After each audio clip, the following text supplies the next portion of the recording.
Le voyage dans la pittoresque région du nord-ouest du Pacifique a été assombri par un événement troublant. Les services de secours ont reçu un appel d'une mère inquiète signalant la disparition de sa fille. Les autorités sont immédiatement intervenues. Elles ont lancé une vaste opération de recherche, ratissant soigneusement toute la zone environnante. Cependant, leurs efforts sont restés vains. Il n'y avait aucune trace de la jeune femme. Les enquêtes ont continué, mais le temps jouait contre l'enquête. La situation semblait désespérée jusqu'à ce qu'un témoin se présente à la police. Il a déclaré avoir vu la jeune femme disparue le jour de sa disparition en compagnie d'un homme inconnu. Cette déclaration a soulevé de nouvelles questions. Qui était cet homme et où pourrait-il avoir emmené Cindy Ellinger? Lakewood, dans l'État de Washington, était une petite ville entourée de forêts et de lacs. Son économie dépendait fortement de la base aérienne McCord située à proximité. 59 000 habitants la considéraient comme un endroit calme et agréable, où les enfants jouaient sans souci dans les rues et rendaient visite à leurs amis. Il semblait que tout le monde veillait les uns sur les autres.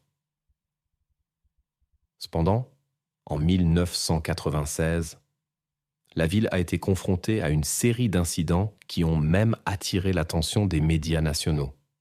L'atmosphère dans la ville a changé et les habitants sont devenus plus prudents. Le 4 juillet, la famille de Rhonda Franceschi se préparait aux célébrations de la fête de l'indépendance. Ils avaient une règle. Quand la nuit tombait et que les lumières des fenêtres s'allumaient, les enfants rentraient immédiatement à la maison. Ce soir-là, les filles cadettes, Ashley et Brittany, sont rentrées. Mais l'aînée, Cindy, non. Cindy était allée jouer chez une amie de l'autre côté de la rue. Lorsque Rhonda est allée chercher sa fille, elle a découvert qu'il n'y avait personne dans la maison des voisins. Plus tard, il s'est avéré que la famille de l'amie avait quitté la ville. Rhonda a commencé à s'inquiéter, ne comprenant pas ce qui se passait. Lorsque la police est arrivée, l'un des agents a suggéré que Cindy avait peut-être quitté la maison d'elle-même. Rhonda a fermement rejeté cette théorie et a décrit sa fille comme obéissante, calme et responsable. Elle a raconté que Cindy rentrait toujours à la maison à l'heure où appelait. Malgré les recherches qui ont duré toute la nuit, Cindy n'a pas été retrouvée. Cet incident a ébranlé non seulement la famille, mais toute la ville de Lakewood. Le lendemain matin, les enquêteurs du comté de Pierce, Rick Adamson et Teresa Berg, se sont joints aux recherches. Ils étaient alors conscients que le temps jouait contre eux. La mère de Cindy a décrit les vêtements de sa fille, une robe bleu marine avec un motif floral et une bordure blanche. Cynthia Fajarda a coordonné les efforts de recherche et fourni les ressources nécessaires. La zone de recherche était vaste. Propriétés privées, immeubles résidentiels, installations industrielles et anciennes fermes. Les policiers et les volontaires ont fouillé les ruisseaux, les broussailles, les canaux souterrains, les bennes à ordures et les véhicules abandonnés. Teresa Berg a décidé de parler personnellement avec la mère de Cindy. Elle a été surprise par le calme de Rhonda. D'habitude, les parents dans de telles situations montrent une grande inquiétude. Rhonda a raconté qu'elle s'était séparée du père de Cindy, qui purgeait une peine de prison au Nevada pour possession de substances interdites. Pendant la conversation, Rhonda s'est comportée de manière étrange. Elle se promenait dans les pièces et faisait la poussière, mais ne pouvait pas se souvenir exactement de la dernière fois qu'elle avait vu sa fille. Cela a rendu Teresa méfiante, et elle a suggéré à Rhonda de passer un test au détecteur de mensonges. Les résultats du test étaient ambigus. Lorsqu'on a demandé à Rhonda si la disparition de sa fille l'inquiétait, le polygraphe a indiqué une réponse négative. Un tel résultat pouvait être un mensonge, la vérité ou quelque chose d'indéterminé, ce qui ne permettait pas de tirer des conclusions claires. Pendant l'enquête, Derek Blackwell, le petit ami de Rhonda, a fait irruption de manière inattendue au poste de police. Il a commencé à crier sur toutes les personnes présentes, y compris Rhonda et les policiers. Les agents ont immédiatement remarqué que Derek essayait de se faire remarquer. Il se vantait de connaître des unités spéciales, menaçait de les contacter et prétendait que la police était incompétente. Derek avait manifestement du mal à contrôler sa colère. Son comportement grossier et ses tentatives d'intimider les policiers ont éveillé les soupçons. Une théorie suggérait que Derek pourrait avoir blessé Cindy et être impliqué dans sa disparition. En examinant le passé de Derek, les enquêteurs ont découvert qu'il avait rencontré Rhonda il y a un peu plus d'1 an.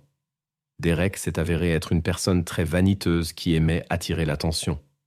Peu de temps avant la disparition de Cindy, il avait accepté un emploi à temps partiel sur le chemin de fer. Derek buvait beaucoup, vivait séparé et semblait peu se soucier de Rhonda et de ses enfants, pensant principalement à son propre intérêt. Les enquêteurs ont convoqué Blackwell pour un interrogatoire et lui ont demandé où il se trouvait le 4 juillet.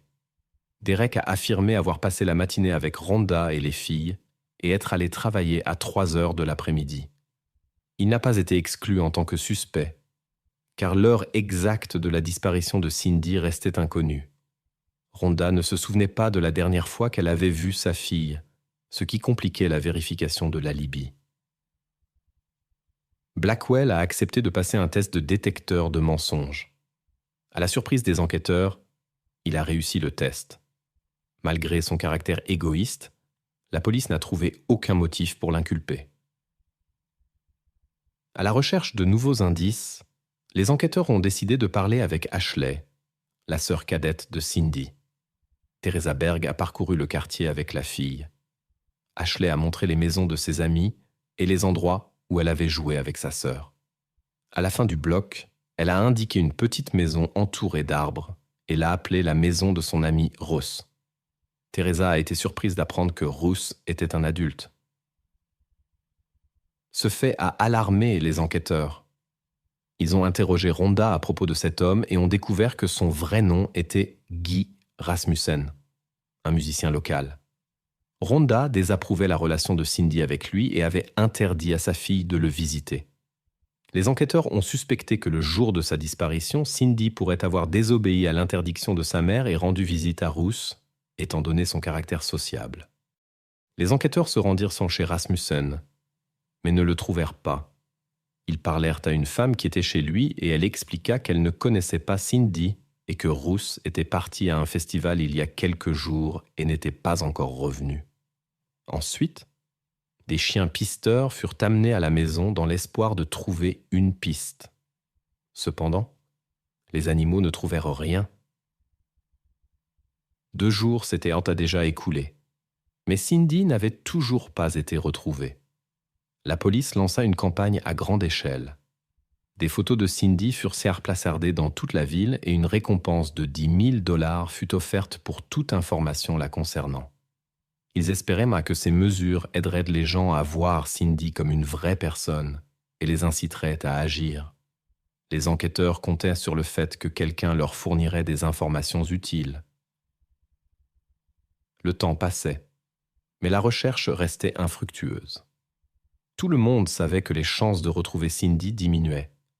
Les enquêteurs devaient sans cesse se rappeler que tout n'était pas encore perdu. Ils élargirent la zone de recherche, mais cela n'apporta que de la déception. Malgré des heures d'effort, Cindy ne fut pas retrouvée. Ensuite, une théorie émergea selon laquelle un étranger, inconnu dans la région, pourrait être impliqué dans la disparition. Une fouille minutieuse de toute la zone commença. Les policiers parlèrent aux habitants des maisons et des complexes résidentiels, frappant à chaque porte. Ils posèrent à tous les mêmes questions. Si quelqu'un les avait visités la semaine dernière, ou si peut-être quelqu'un était parti récemment de manière inattendue.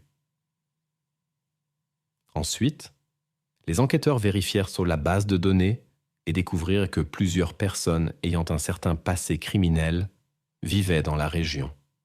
Ils consacrèrent beaucoup de temps à interroger chacun des noms de la longue liste. Beaucoup coopérèrent. Ils permirent que leur maison soit fouillée, fournirent des alibis et répondirent aux questions. Cependant, aucun suspect potentiel ne fut identifié. Le groupe de recherche explora la région de Lakewood pendant 10 jours. Après cela, les recherches officielles pour retrouver Cindy furent terminées. Mais même après la fin des recherches organisées, de nombreux habitants, en traversant la zone boisée, s'arrêtaient, sortaient de leur voiture et regardaient autour d'eux, espérant trouver quelque chose qu'ils auraient pu manquer auparavant. C'était une impulsion naturelle. Ils ne voulaient pas abandonner tant qu'ils n'avaient pas retrouvé Cindy. 2 semaines après la disparition de Cindy Elliger à Lakewood, Washington, un policier en congé a signalé une découverte inquiétante dans un champ près de l'autoroute. Teresa Berg a reçu l'appel avec cette nouvelle alors qu'elle rentrait chez elle. Elle sentit que ses efforts n'avaient pas porté leurs fruits. Cindy ne reviendrait pas. Mais Teresa devait mettre ses sentiments de côté et se concentrer sur la collecte de preuves. Elle fit demi-tour et retourna à Lakewood.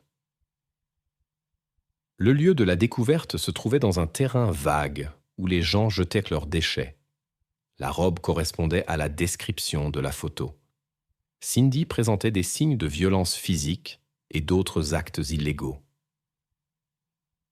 Les enquêteurs ont remarqué 3 petites brûlures sur l'une de ses extrémités.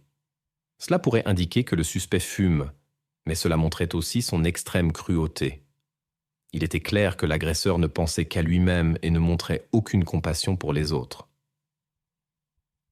Les enquêteurs ont compris qu'ils avaient affaire à une personne très dangereuse, poussée par des désirs du moment.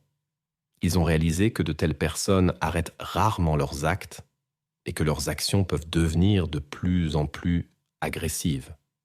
Les officiers savaient qu'ils étaient face à un individu extrêmement dangereux, capable de commettre d'autres crimes. Les enquêteurs ont examiné minutieusement la scène du crime, mais n'ont pas pu trouver de preuves significatives. Ils n'ont pas pu déterminer si le malheur s'était produit là ou si Cindy y avait été amenée plus tard. Cette zone faisait partie de la zone de recherche, ce qui a inquiété les enquêteurs. Cependant, les preuves étaient enveloppées dans un tapis au milieu de nombreux déchets, ce qui rendait leur découverte difficile. Même des chiens spécialement formés n'ont pas pu aider. En 1996, des chiens entraînés pour retrouver des personnes vivantes ont été utilisés. Plus tard, des chiens capables de détecter d'autres odeurs ont été amenés dans l'espoir de trouver une piste. L'un d'eux aperçut quelque chose et a conduit à un trou dans la clôture de l'autoroute, puis à une cabine téléphonique près d'un magasin non loin de la scène du crime. On a soupçonné qu'un inconnu avait pu appeler de là, mais aucune empreinte digitale n'a été trouvée. Les enquêteurs ont dû annoncer la nouvelle à la mère de Cindy. Rhonda a parlé d'un choc intense et de larmes sans fin. Elle ne pouvait pas comprendre comment une telle chose pouvait se produire dans sa ville paisible de Lakewood, où cela n'était jamais arrivé auparavant. L'enquête a révélé que Cindy a été blessée peu après sa disparition, le 4 juillet. Les experts n'ont trouvé aucune trace étrangère sous les ongles de Cindy, ce qui indiquait la soudaineté de l'événement. L'agresseur a été particulièrement impitoyable avec elle. Les agents de police ne pouvaient pas comprendre les motivations d'un acte aussi odieux. Malgré les difficultés pour trouver des preuves en raison du temps écoulé, tout le monde comprenait la nécessité de trouver le coupable afin d'éviter la répétition de la tragédie avec d'autres personnes. Après la découverte de preuves, les enquêteurs ont été submergés d'informations. Environ 500 indices. Les téléphones ne cessaient de sonner, mais il n'était pas clair quelle direction privilégier. Finalement, les enquêteurs ont décidé de se fier à leur intuition et à leurs propres soupçons. De manière inattendue, un témoin inhabituel est apparu. Le 4 juillet, un petit enfant a remarqué Cindy marchant avec un grand homme blanc près du lieu du crime. L'homme a été décrit comme très mince, échevelé, avec une moustache et une petite barbe, vêtu d'un t-shirt et d'un short en jean.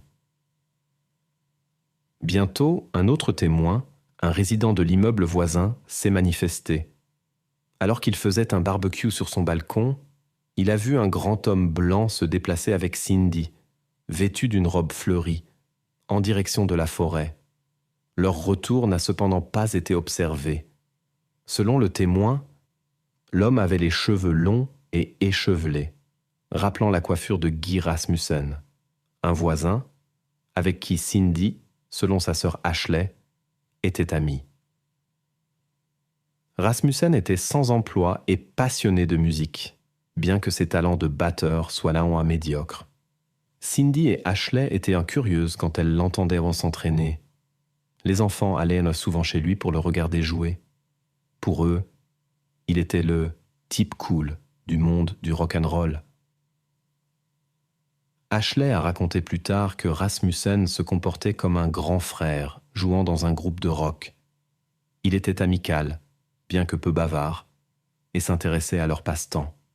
Selon Ashley, il était évident que Rasmussen accordait plus d'attention à Cindy et essayait de passer plus de temps avec elle. Les enquêteurs soupçonnaient que Cindy cherchait peut-être en Rasmussen un substitut à son père absent. Elle s'était attachée à un adulte qui lui prêtait attention. L'examen du passé de Rasmussen a révélé un fait troublant. Il y a 7 ans, il a été impliqué dans un incident avec une fille de 10 ans sur un vélo. Cependant, il n'a pas pu être condamné faute de preuves, car d'autres motifs n'ont pas pu être prouvés. Il n'a pas été inscrit sur des listes spéciales en raison du manque de preuves. Ces révélations ont fait voir Rasmussen sous un nouveau jour aux enquêteurs. Ils ont commencé à soupçonner que l'homme qu'ils considéraient comme l'ami de Cindy pourrait être un criminel dangereux qui gagnait la confiance des enfants avec des intentions malhonnêtes. Les enquêteurs ont obtenu un mandat de perquisition et sont arrivés à la maison du suspect. Rasmussen était à la maison. Il donnait l'impression d'être une personne intelligente et charmante, avec qui il était facile de converser. La maison était en désordre. Teresa Berg a découvert dans la salle de bain, qui servait apparemment de débarras, des vêtements ressemblant à ceux décrits par les témoins. Sur les chaussettes, on trouvait des traces d'herbes et de graines, ce qui pourrait indiquer une promenade dans un champ. Les enquêteurs ont informé Rasmussen des témoins qu'il avait vus le 4 juillet avec une personne. Il a nié cela et a affirmé qu'il était allé avec un ami à un festival de musique. L'ami a confirmé le voyage, mais ne se souvenait pas de l'heure exacte du départ. En examinant le passé du suspect, les enquêteurs ont appris sa possible implication dans 2 affaires non résolues dans sa ville natale. Dans 2 incidents, ses camarades de classe étaient impliqués. L'une a disparu sans laisser de traces, l'autre a été retrouvée plus tard. Rasmussen a été interrogé, mais aucune preuve de sa culpabilité n'a été trouvée. Les enquêteurs ont remarqué des similitudes dans le modus operandi de l'agresseur et ont soupçonné qu'il était passé de victimes plus âgées à des personnes plus jeunes qui offriraient moins de résistance. Ils ont particulièrement attiré l'attention sur les détails d'une des affaires précédentes, qui semblaient similaires aux enquêtes actuelles. Les enquêteurs ont conclu qu'ils avaient affaire à une personne dangereuse qui avait tendance à répéter ses actions. Ils ont reconnu l'importance de l'arrêter pour prévenir d'éventuels incidents futurs. Les enquêteurs espèrent trouver des preuves sur les vêtements de Rasmussen qui le relieraient à la disparition de Cindy. L'homme est surveillé pour prévenir une éventuelle fuite ou d'autres incidents. Rasmussen n'apprécie pas l'attention constante de la police et décide de passer à la radio locale. Il affirme être poursuivi à cause d'un malentendu ancien avec une cycliste. Les enquêteurs qui écoutent cette émission ne croient non pas Rasmussen. Cependant, ils ont maintenant la possibilité de vérifier ces déclarations. Sachant que la pression directe ne donnera aucun résultat, ils décident d'agir plus doucement. Ils demandent à Rasmussen de parler en détail de ses activités le jour de la disparition de Cindy. L'homme accepte volontiers. Il raconte qu'il a marché depuis Lakewood le long de l'autoroute, qu'il est arrivé à un magasin, a appelé un ami depuis une cabine téléphonique et lui a demandé de venir le chercher. Cette information surprend les enquêteurs, car la piste trouvée par le chien de recherche menait précisément à cette cabine téléphonique. Les enquêteurs reconstituent tout l'itinéraire de Rasmussen et lui demandent s'il est entré dans la décharge où Cindy a été retrouvée. Il le nie. Puis, l'enquêtrice Berg comprend que la clé de la résolution se trouve peut-être dans les détails de l'environnement. L'endroit où Cindy a été retrouvée se situe au milieu d'un champ.